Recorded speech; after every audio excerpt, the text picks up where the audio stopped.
Mukhang isang kamote rider na naman ang sasaya. Minsan matutulala ka na lang talaga sa mga bagay-bagay. First time nga pala natin bumili guys ng suit na pansariling gamit. Gento pala. Mauna ka na doon. Ha? Mauna ka sa Ito na lang kulang. Matagal na rin tayo nagmumotor guys. Mula pa nung high school. Elementary pa nga lang nagmumotor na ako eh. Pero ni minsan di natin naranasan na bumili ng ganyan. Kasi alam mo naman tayo mga Pinoy, di ba? Pwede na yan, pwede na yan, pwede na yan. Kaya ngayon, subukan naman nating makaranas na makabili ng bago. Sukat lang ng sukat. Simple lang naman yung bibili natin. Tsaka hindi naman kailangan sobrang mahal. Kailangan lang enough for protection na rin. Hindi nga makapag-decide kung low cut ba o high cut. Parang mas maganda yung ano. Yung malaki yung... Tignan mo. Tignan mo, kung maganda yun, di yun ah. Ngayon ako nakabili ng ganito. Kaya matagal ko na yung motor. Ang tigas eh. Yan na nga baga ang sinasabi. Di naman tayo maarte sa mga ganyan. Wala pa naman tayo doon sa point na kailangan match na match yung mga bibilihin mong damit para sa kailangan sobrang mahal. Wala tayo dun. Enough is enough. Half suit lang yung binili natin guys. Kalahating taas, kalahating baba. Pero importante dyan, padded na yung jacket tsaka yung pinakang pants. Pwede mo na yung gamitin sa mga simpleng track day lang. Tsaka syempre kung mag-etomac racing ka. Ano yung pang babae no? Ang bait Wala din. na kayong ibang ano nito?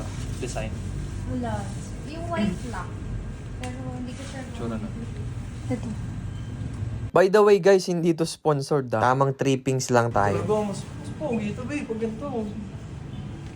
Oh, ready na tayo.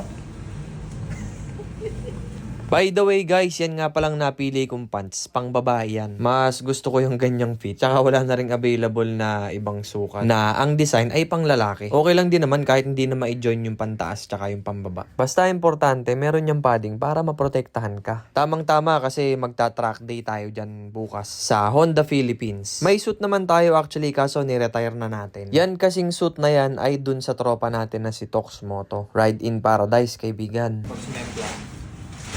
Buhay. Gabi. Pag sumemplang, Pwede din. may pangalawang buhay.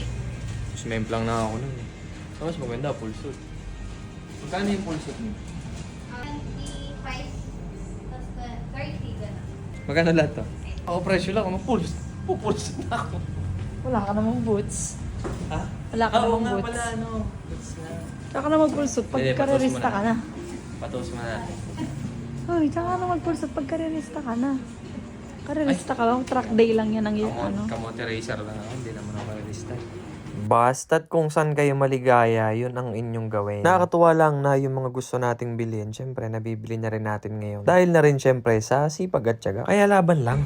Nagre-race track ako noon, yung sapatos ko sira. Kaya mayroon lang ako ni Kuya Aldrin noon ng sapatos. Tapos yung ano ko, shoutout sa tropa ko kay Tox Moto. Ride in Paradise, kaibigan. Nabili ko yung suit ko dati kay Tox Moto. Kaya ngayon, naka-retired na yung ating suit. Yan, si Madam nga pala yung nag-assist sa atin sa pagbili natin dyan. Bayaran na. Sarap pala pagpa. First time lang niya nagkaroon ng sariling suit. Tingin din ang pagod. Tapos puro semplang lang palang gagawin mo. Kapag may bumanggang kamote sa akin, Safe ka. bawa, kinata ko. Di pag lang ko. Siya lang gunisa ako. Oh. Ito na naman pong pangarap ng kamote rider ang natupad. Isang kamote rider na naman ang masaya.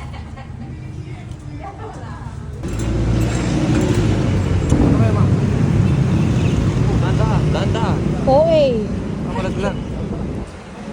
Uy, lagay mo muna sa likod yan. Teka muna, Madam. Dito ka, Hindi ako makakapag-video. Kabila ka, Ma'am. Kabila. Walang barya, walang barya. Relax lang kayo dyan. Si OAN. Happy na naman ng isang bata. Abangan nyo yung susunod na upload natin mga kapwa. Na-invite tayo ni Honda dyan sa track day. At na-experience natin ang Winner X. Sa mga nag-aantay dyan ng performance review, antayin nyo't niluluto na.